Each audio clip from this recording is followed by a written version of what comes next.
Hi, this is Asa, and welcome to my audio experience.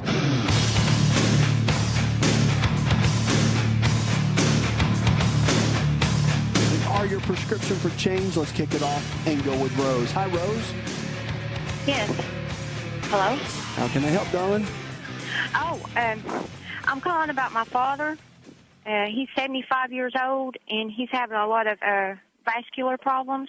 Okay. He's had 6 amputations, and every time he gets an amputation, his skin starts dying around the amputation, and I'll have to go and scrape it. And all right, well, now, obviously, does he have diabetes? he has vascular disease, diabetes, and he's had heart failure. Okay. Now, what all has he changed? Has he made any major changes in his life?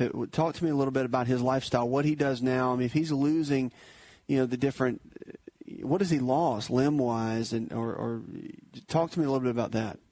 Okay. Where is he at? Give me his status so I can get a good picture. Okay. It started off with a toe, and they took his toe off, and Which then they had toe? to take Which toe? it was a middle toe, I believe, a middle toe, and then it spread, and then they had to take off 3 toes, and then they took off his ankle, and then they took up to his kneecap, and then it started on the other foot, and so far he's up to both above his knees right now. Okay. And I was wondering if there's anything I could do to help his skin grow back healthy.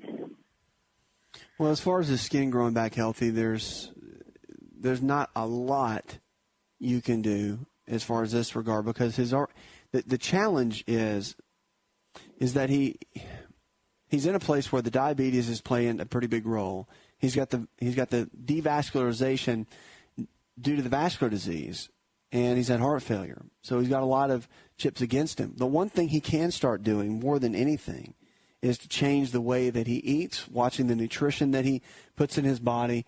Supplements can be helpful. But, I mean, again, this is not going to create drastic change, but at least it can be some things that he can start working on. Because it's better to start at least working on some things that you know can help. But just know that things have already gotten to a pretty tough place. But I know what you're saying is you don't want it to get worse, right? That's kind of what you're shooting for, is that you don't want it to get any worse. And so for the skin to become healthy and for the skin to get better, you just have to start doing things like omega-3 fatty acids. You have to start working on those. Anything that supports skin health is going to be helpful. Silica is really great, and you can get all that sort of thing in a health food store. But as far as the nutrition goes, plenty of lean quality proteins, very important. I'd cut out any type of inflammatory type food that would hinder any type of digestion process, because as you do that, you're going to increase the body's ability to make good new healthy cells. And at the end of the day, that's going to be the key for him. Because even though he's in a tough spot, at least he can be proactive about his health. But obviously, if he has diabetes and he's struggling with getting over heart failure, those sorts of things, I mean, that is a challenge within itself. It is. But I would encourage you, as you're working with his physicians, to make sure that you come up with a good nutritional game plan. And that includes eating plenty of foods, lean quality proteins, low glycemic carbohydrates, cutting out the grains and the starches and whatnot. And some people would say, well, my gosh, he's already had portions of his limbs amputated. Let the guy eat whatever he wants to. And there are some people that have that attitude. I don't. Simply because I believe that our health is a gift, and whatever we do with our health is our gift of giving back at whatever stage in life we're in, or whatever stage of a health challenge that we're in. You should never give up, and you should always come up with a game plan. Now, depending on what his doctors say, vitamin C has really good reputation for helping with skin, hair, and nails as well, and building those. And I'm not saying take a high dose of it. I'm just saying make sure that either he's getting it from his foods or some form that he can get it from. Whole food source is always the best. And if he's got to do supplements, make sure it's at least a natural-based supplement of some kind. And if you go to a good health food store, they can walk you through all that sort of thing. But silica or silicone, they make supplements like that. And for years, that's been known to produce healthy skin, healthy hair, healthy nails, that sort of thing. And as he's getting blood work done in the middle of all this, there's a lot he can do. I mean, he's in a fight right now. And the last thing he needs to do is just kind of sit back and give up. I know you know that, but he needs to know that. And you need to tell him that as far as being his cheerleader in the middle of it all. The biggest thing I would focus on, if I were you, if this was me, is doing whatever exercise he can. You're thinking, well, he's lost both legs. Well, it doesn't matter. Because they make actual bikes that you can use with the arms, the upper body. They use it a lot of times to strengthen rotator cuff. They use it a lot of times in physical therapy. You can go to a physical therapy based on a referral from his physician, and he can start doing some upper body exercise that will increase vascular flow if he can handle that. I don't know at what level he's at, if they would okay that or not. Making these choices makes a difference. And if you need some good websites to go to, you can go to lifestyleresearch.org is a good website to get some help. Also, Mercola is a good website to check out. There's some good websites to get good information regarding that. But at the end of the day, he's got to make the best choices for him. And you helping him by getting information is good, but he has to make the changes. And that's what I would encourage him to do. There's not a silver bullet if you're asking me for skin growth. There are some things that can help, but it's more about coming up with an overall plan that will enable and empower his body to regenerate the good, new, healthy cells in the middle of what he's dealing with, and to fight the body and help do anything he can to help support the pancreas, to do anything he can regarding that will be his greatest help. 888-283-7272. Check us out on the web. Let's go to Aaron. Hi, Aaron. Hello. How can I help, darling? My husband, his toenails are really thick and yellow and kind of flaky, and he's tried several over-the-counter treatments, and they don't really work. His latest thing is putting bleach on them, and it's sort of helping, but I just wondered if there was something else he should be doing. Yeah, has he done any drug by his physician, like nystatin? Has he done any type of antifungal, anti-yeast related medication? Not. So just over the counter, right? Yeah, Lamisil, that sort of thing. Yeah, those sort of things. Okay. Yeah, well, he's got two options, okay? Now, you can get pretty aggressive after the toenail fungus, which is what he has. Sounds like it anyway. You can get pretty aggressive. Nystatin is a really good medication. A lot of physicians will recommend, and it's a pretty short-based treatment, but it has great results to it for some people. The other is you can go more of a natural route for toenail fungus, and that involves using ionic silver, echinacea. There are some different components that will help with that as well. It's a lengthier process. I'll mention that to you in just a moment when we come out of this break.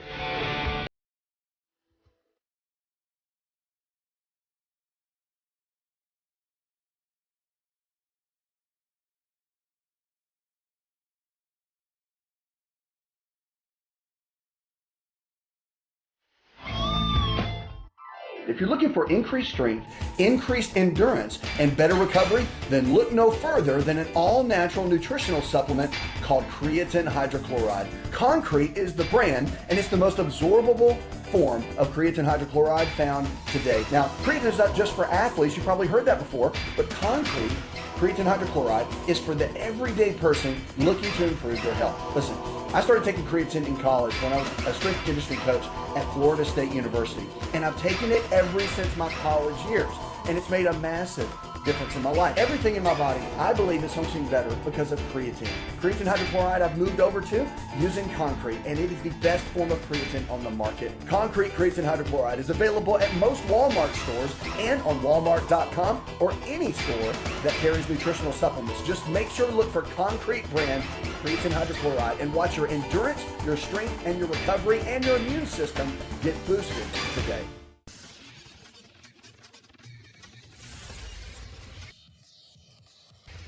To find out more, connect with On Call Radio online at InShapeNetwork.com.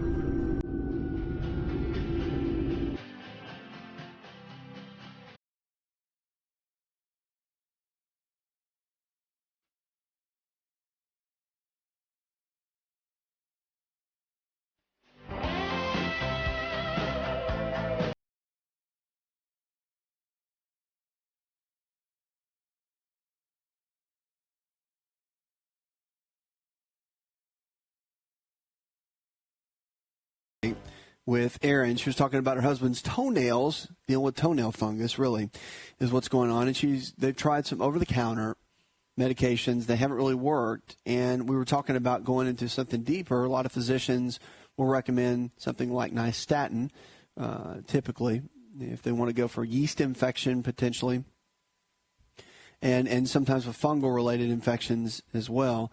So here's the deal. You can go that route. There's a natural route you can go to. There's some pretty good research on it and some results people have seen with echinacea and ionic silver. You soak it. Remember, any type of fungal type issue in the body, you have to tackle it typically from the outside as well as the inside, from the gut. Probiotics can be helpful too. There's some good research behind that. So those are some components that you might want to look into. But the ionic silver and echinacea, they actually put it in a warm liquid and you soak the toenail in it. And there's some different ways to look at that. A lot of health food stores will have those kind of some instructions on how to do that and whatnot.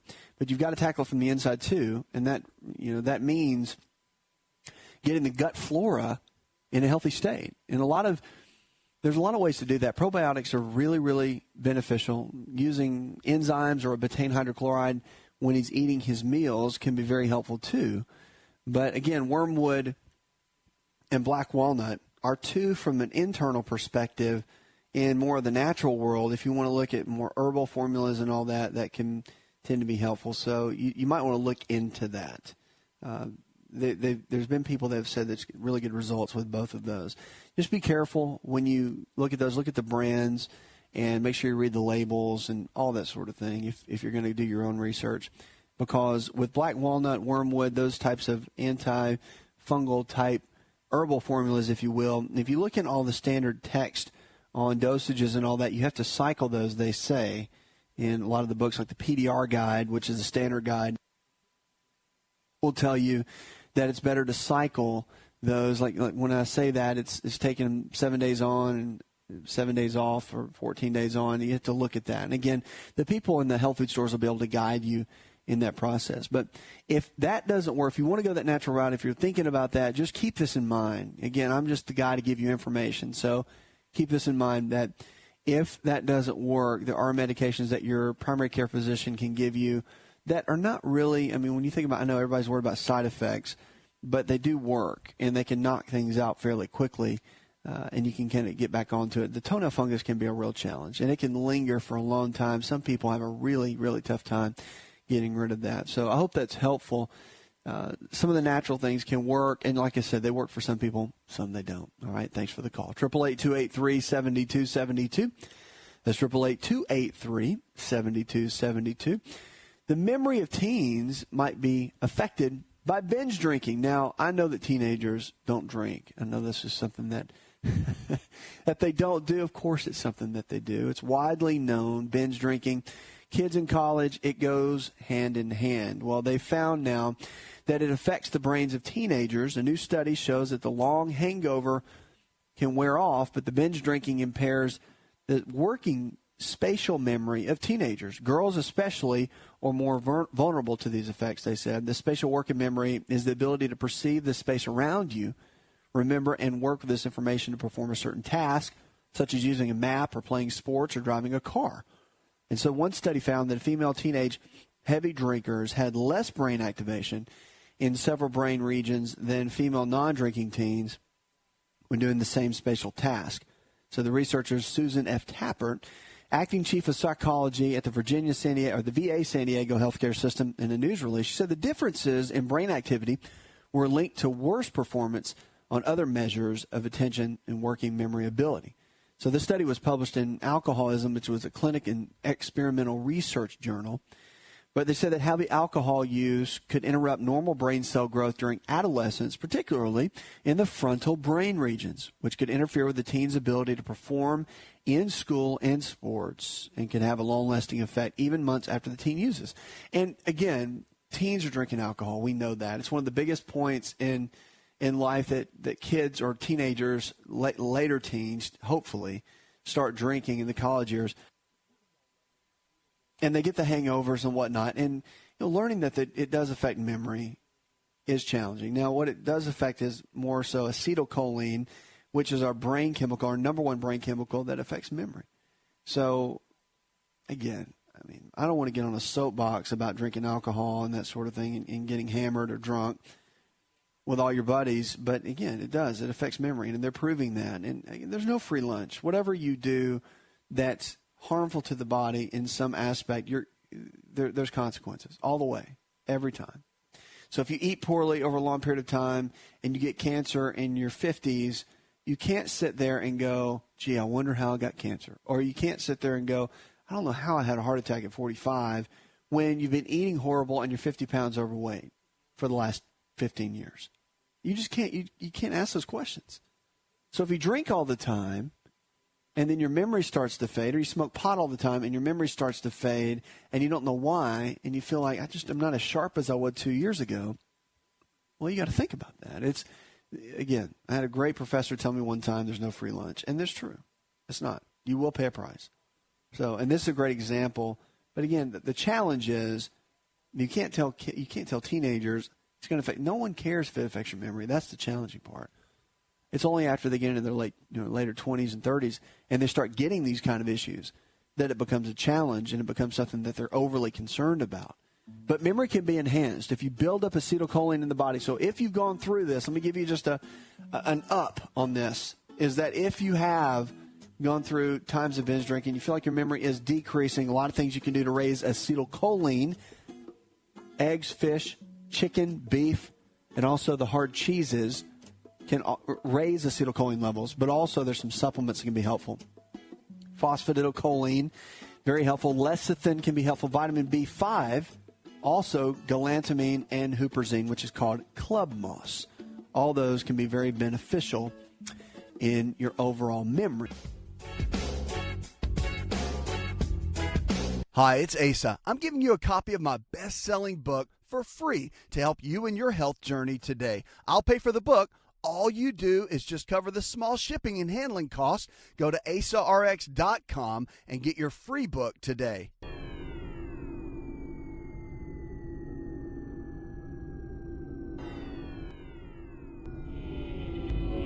To find out more, visit the show online, InShapeNetwork.com.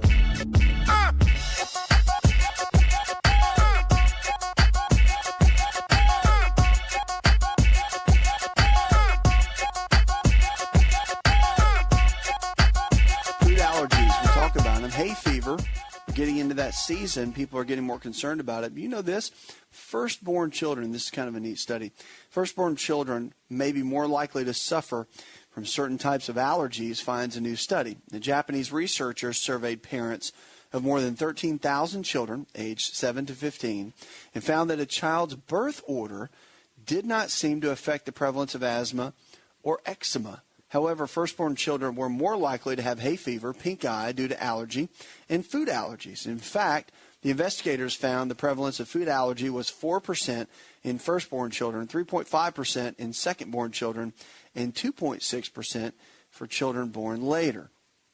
It has been established that individuals with increased birth order have a smaller risk of allergy. However, the significance of the effect may differ by allergic diseases. The first author of the study, Dr. Kunisaki of the Pediatrics Department of the Medical Center for Children at the Kyoto University, both in Japan, explained that in a news release from the American Academy of Allergy, Asthma, and Immunology that the study was scheduled for presentation this past Sunday at an annual meeting for the American Academy of Allergy, Asthma, and Immunology held in San Francisco. But further research is needed to learn more about how birth order affects allergy risk. The colleagues concluded, says experts noted that the research presented at the meetings has not been subject to the same type of rigorous scrutiny given to research published in peer-reviewed medical journals here in the States. But it's interesting. It's interesting to see how certain health challenges, certain conditions, especially with allergies, are affected genetically by maybe firstborns versus middle children or the babies of the family. So it'd be interesting to see the kind of research that comes out around that, because allergies are something that affects so many people. I think really if we can learn about more of the root cause and getting the body to break down proteins better, which will cut down on the release of histamine, which is really the culprit of allergies and why we struggle with them so much. I think within that will lie the true reason of why there's such a struggle, and cutting down on histamine, increasing the absorption of proteins and the breaking down of proteins, that's where everything truly lies for us to be able to get well, stay well, and live well. 888-283-7272. That's 888-283-7272. We've got our food for the day coming up. You don't want to miss that. Let's go now to Laura. Hi, Laura. Hello. How can I help you? Can you hear me? I hope so. Okay. Yes, I can. Oh, good. Well, I called tonight because I've been struggling with bioidentical hormones. I had a complete hysterectomy in 2003, and so just have had, issues with night sweats and chills and that kind of thing. But lately, I've had a lot of nausea and bloating.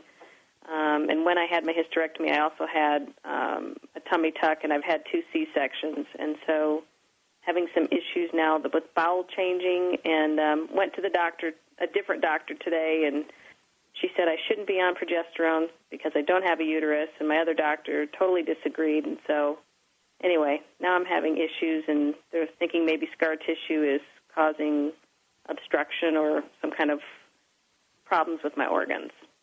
So is there anything I can do, nutritionally to avoid any other surgeries, if that's what I need? There's a lot you can do nutritionally. What are they just telling you that not to? I mean, there's nothing. They're not suggesting anything for you, your physicians?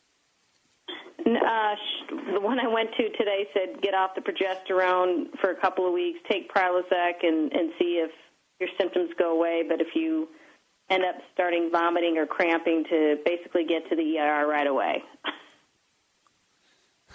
Oh, gosh. Yeah. Well, isn't that nice? Well, it's first of all, when you've had a hysterectomy and you're dealing with all the challenges that go along with that, there are a lot of supplementation type things you can do to get your body to kind of balance out. There's food choices you can make that will help your endocrine system, your hormone system, and one of those is making sure that you're getting plenty of fats in your diet. Do you eat healthy? Give me a little bit of background on you as far as your eating plan and kind of your lifestyle habits. Okay. I eat healthy. I mean, I'll have a protein smoothie in the morning. Sometimes I'll throw spinach in it or oatmeal. Lunch is typically a salad and some kind of protein. And dinner, again, would be some kind of protein, vegetable, and starch. I drink a lot of water. I don't drink pop. I don't drink juices. What else? I mean, I work out probably 3 times a week. I play tennis again. I mean, I'm 50 years old. I'm 5'4", and I weigh 126. So I'm pretty thin. Got it. I got it. And fit. Yeah. Well, okay, so I'm not hearing a lot of fats in your diet. Is that right? I didn't hear a lot of that. Protein, I'll starch, eat pizza. vegetable. That's my downfall. Right. I mean, I'll eat pizza. I try to stay away from cheese and dairy. I don't do dairy for the most part other than cheese on pizza. Okay, let's talk about this for just a moment. How many tablespoons of cod liver oil are you taking a week? Actually, we take a form of a fish oil, and I probably get 2 or 3 tablespoons a week. So pretty much at every meal, you need to be eating some fat, and probably with some snacks in between, like a handful of nuts. Those kind of snacks will make a huge difference in it because you have to have at least 30% fat in your diet to keep things balanced within the body, meaning to make sure that your hormones are balanced out, that they're going to be working at the highest level that they can work, and that you're not shortchanging yourself. If you cut your fat down to 10, 15% of your diet, your hormones are going to begin to shut down. And they're not going to be working to their best level, and that's not going to be good for anyone. You have to have those hormones working so they can function at that peak level. So just something to think about. That is and when I see and talk to anybody about hormones, whether it's a guy or a girl, this is the first thing you got to look at. You've always got to look at the first things first within the diet plan. Always look at, when it gets down to it, always look at how you're doing things. And you want to make sure that you're eating the right kind of foods, making the right kind of choices, making the right kind of decisions. Supplements that are beneficial, wild yam root, very good, helps with kind of mimic progesterone levels, and black cohosh is good for mimicking estrogen levels. But again, you want to, if your doctor has you on bioidenticals in any level, then you can't do the supplements. I wouldn't do the supplements and that.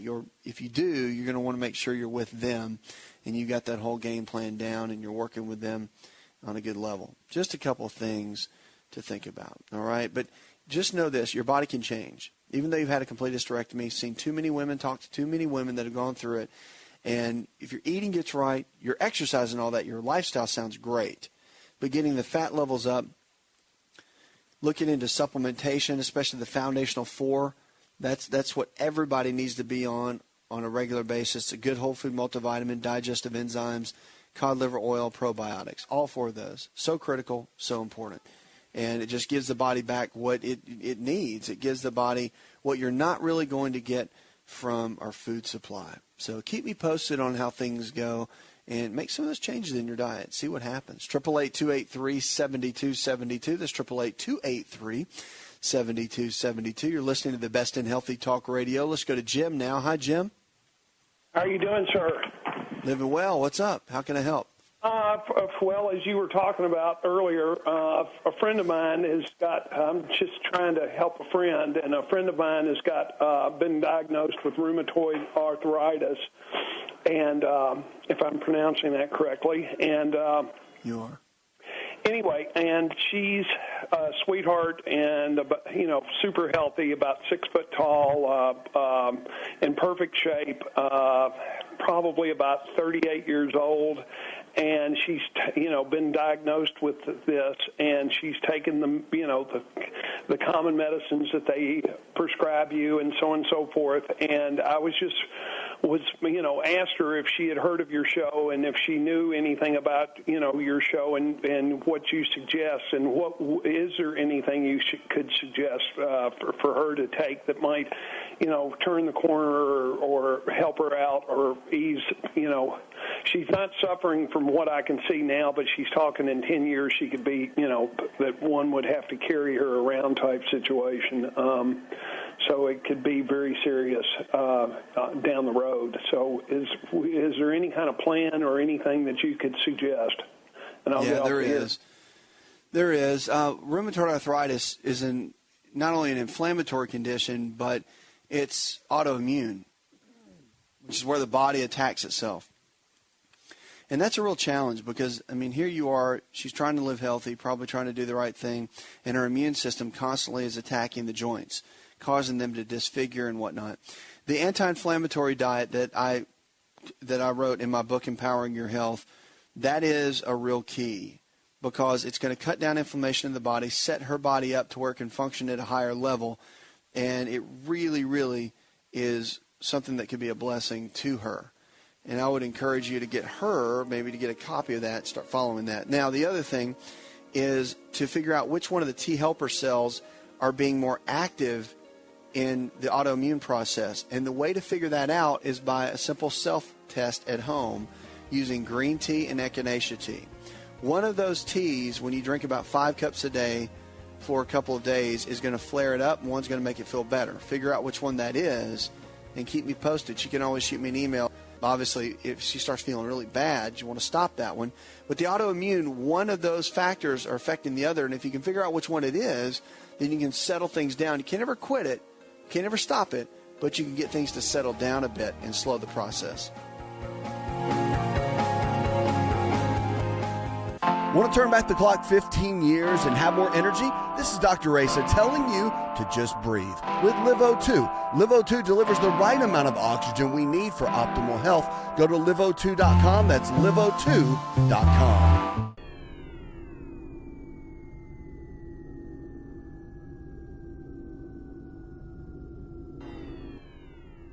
Connect with On Call Radio and watch On Call TV at InShapeNetwork.com.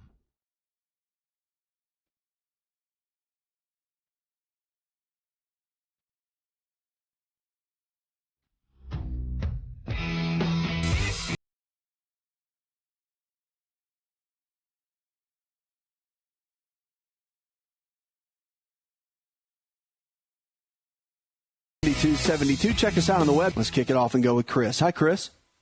Thanks for taking my phone call. Absolutely, man. How can I help? Hey, I had a question in regards to gluten. I was wondering if there's any way to know if you're intolerant to gluten other than getting a blood test done at the hospital. And if I am gluten intolerant, is it okay to take barley powder or barley supplements, the green grass? Well, you can. I mean, the barley supplements are okay. I mean, it's super green formulas, green food, green drinks. They're all fine. I mean, it just depends on what it's made from and the different products, because there's only 4 components or 4 grains that don't have gluten in them: rice flour, hemp flour, buckwheat flour, and then also the buckwheat flour, rice flour, hemp flour, and the coconut flour. Those are the 4. And so you got to look at the green drinks, what they're made out of, and making sure that they have the right ingredients. Of course, they can say gluten-free, but I would still check and see the grains that they were taken from at whatever level and whatever capacity they're made. Okay, the barley greens are really good. And the super green formulas are really good. The kelp that they use, a lot of those are really good. So, I mean, it just depends on the brand. Okay, now here's the key. With gluten, the anti-gliadin blood test is fairly accurate. But a lot of times it's really only taken for people to show if you're dealing with something like one of the major challenges. Like I'm a big fan of this right here. I'm a big fan of doing food elimination, because if you're celiac or not is always the question people pose to me. They really do. They say, well, I'm not celiac, so I should be able to eat gluten. And it's kind of frustrating. I guess that's why I'm sitting here with you and talking about this, because gluten is, I think, from the research that I've done recently, especially in the last, I'd say couple of years, I've really noticed a big trend in a lot of the research that's headed toward a lot of the brain chemistry, the ability for gluten to go in, cross the blood-brain barrier, and change DNA. And that's in someone that's only sensitive, not in someone that is intolerant, because there's a big difference. And what we're finding with gluten is everything from ADHD, meaning that it can lead to these types of conditions. ADHD, we're seeing that it can cause some major issues such as any of the brain chemistry related issues: depression, anxiety, bipolar. You can see it with chronic inflammatory, autoimmune disease, chronic fatigue. You can see it with allergies. You can see it with environmental sensitivities, infections, Lyme's disease. You can see it a player in MS and Parkinson's. So, I mean, it is a major, major player with a lot of the health challenges that we're seeing today. And the challenges are pretty phenomenal. However, the victories that can come from just eliminating that out of your diet is unbelievable. And that's why you're seeing, even at all the grocery stores now, everything from your traditional grocery store down to, of course, the specialty ones like Green Life or Earth Fare or Trader Joe's or Whole Foods. I mean, all of those have always had the gluten-free items. But you're seeing, even in a small little town, you're seeing gluten-free pop up. And not just because there's people with celiac. Okay, you're seeing that because they're catching onto the bandwagon. It is a major issue. And you're going to see that more healthcare practitioners, more physicians are going to start pushing people being gluten-free because of what it will do to your overall health. And it will impact you by avoiding it. And there's so many alternatives now. That's what the great thing for me is. I just, in the clinical setting for so long, we've gone gluten-free completely. And have seen amazing results just from that one fact alone. And you can see really good results with it simply without a blood test to find out if you want to do that. You just eliminate the foods that have gluten in it. But here's the key. It takes 7.5 weeks for gluten to get out of the system. So you got to think about it. It comes in grains, yes, but it also is hidden in a lot of sauces. So you have to be really careful with the condiments and whatnot that you put on your foods, whether you go to a restaurant or you eat at home. But controlling that is a bear within itself, so it's a little bit challenging. You want to be careful with that.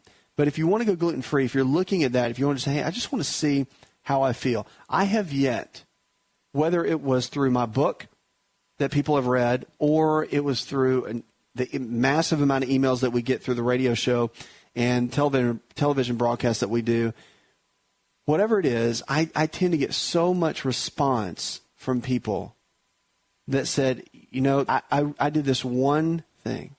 I eliminated gluten from my diet just from listening to you or from reading something you wrote. And my life was absolutely changed. Seriously. And it's not that I did anything. I'm just providing information. But when someone takes action for their own health and action for their own life, that's when everything changes. And to me, that's the exciting part. The exciting part of this is to see someone go from being tired, being fatigued, being in a place where they don't feel like they're at optimal health, and making some small changes in their life to go to the next level. To me, that's what's exciting. To see someone go from where they are to where they need to be. And that's what the show's all about. But gluten itself, the blood test is good. Sometimes it's not the best and most accurate. However, it's pretty powerful. And it's one of those aha moments that when you get it, and of course there's all kinds of books out on gluten now that I encourage you to read. Gluten for Dummies. I mean, there's all kinds of little booklets that's out. But once you get it, once you've done it, once you've gone gluten-free for 7.5 to 8 weeks, the way that you feel is unbelievable. Your energy levels go up, your mental clarity. If you have allergy-type symptoms, how they go away. Digestive issues, gone. Bloating, gas, all those sorts of things. Joint pain. It sounds crazy, but it's true, and it works. Amazing. Thanks so much for the call. That's another hour in the charts. I'd like to thank our producer, Jay Patrick, Leslie Pardue, John Garrison, and the rest of the team. Go tell one person something you learned on this show, and together we can change the health of our friends, our families, and our communities. You're listening to the best in healthy talk radio. Did you know you could listen to the AsaRx audio experience on Spotify and Pandora? For all the ways to watch and listen, check out our show page at asarx.com/experience. Hi, it's Asa. I'm giving you a copy of my best-selling book for free to help you in your health journey today. I'll pay for the book. All you do is just cover the small shipping and handling costs. Go to asarx.com and get your free book today. This episode is over, but check episode notes for links to products and services you've heard about on this episode. Thanks for listening and subscribing. Please share the AsaRx audio experience with others and stay in touch by giving us your comment or review.